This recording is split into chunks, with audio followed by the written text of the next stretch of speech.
நம்ம தினசரி வாழ்க்கையில இந்த லஞ்சங்கிறது எந்த அளவுக்கு கலந்து போச்சுங்கிறதுக்கு ஒரு சின்ன உதாரணம் என் லைஃப்ல நடந்துச்சுங்க. நான் வண்டியில போயிட்டு இருக்கும்போது ஒரு போலீஸ் அதிகாரிகிட்ட, அதாவது டிராபிக் போலீஸ்கிட்ட மாட்டிக்கிட்டேன். அப்ப அவர் என்கிட்ட லஞ்சம் கேட்டாரு. அது அங்க என்ன நடந்துச்சுங்கிறத நாங்க ஒரு சின்ன படக்காட்சி எடுத்திருக்கோம். அதை நீங்களே பாருங்க.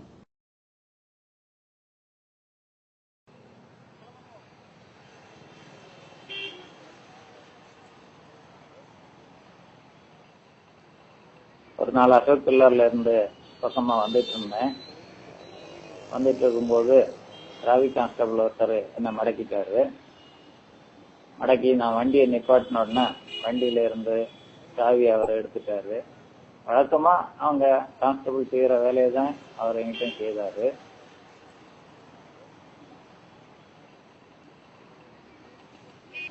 நான் அவர்கிட்ட சொன்னேன், என்கிட்ட எல்லா ரெக்கார்ட்ஸும் முழுமையா இருக்குது அப்படின்னு சொன்னேன்.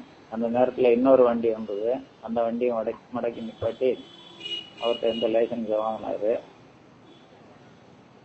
என்கிட்ட லைசன்ஸ் கேட்டாரு. லைசன்ஸை கொடுத்துட்டேன். ஆர்சி புக்கு, இன்சூரன்ஸ் எல்லாம் பேப்பர்லாம் கொடுன்னு கேட்டாரு. என்கிட்ட எல்லா பேப்பருமே தயாராகவே இருந்தது. நான் அதெல்லாம் எடுத்து கொடுத்தேன். அவர் அதை பார்த்தாரு. பார்த்துட்டு போட்டோ சரியில்லை, பேப்பர்லாம் கசங்கி இருக்குது, அட்ரஸ் சரியில்லை அப்படின்னு என்கிட்ட சொல்லிட்டு இருந்தாரு. நான் எல்லாமே இது கரெக்ட் சரியா தான் இருக்குது அப்படின்னு நான் அவர்கிட்ட எவ்வளவோ சொல்லி பார்த்தேன். அவர் கேட்கறதாகவே இல்லை.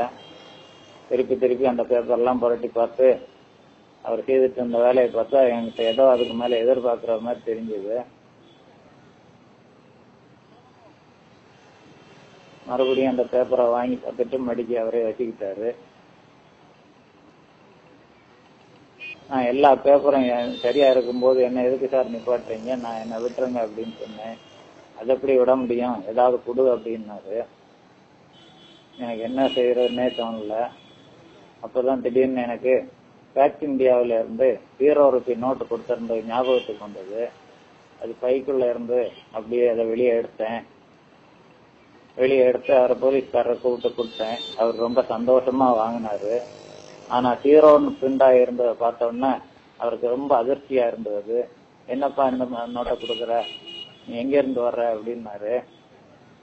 அப்புறம் பின்னாடி திருப்பி பார்த்து அட்ரஸ், பேக்ட் இந்தியானுடைய அட்ரஸ் எல்லாம் இருந்ததை பார்த்தோன்னா அவர் ரொம்ப பதறி போயிட்டாரு.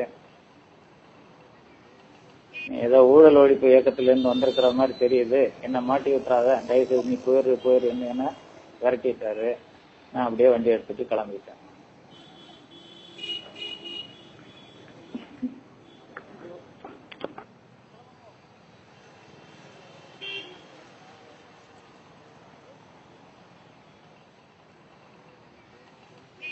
நீங்கள் தற்போது வீடியோவில் பார்த்த நிகழ்ச்சி இந்த லஞ்சம் வாங்குகின்ற போது ஒருடைய மனநிலை எவ்வாறெல்லாம் பாதிக்கப்படுகிறது, எவ்வாறு மாற்றங்களை உருவாக்குறது என்கிற நிகழ்ச்சி தான் இந்த போலீஸ் அதிகாரி அல்லது போலீஸ்காரர் பணம் வாங்கிய நிகழ்ச்சி.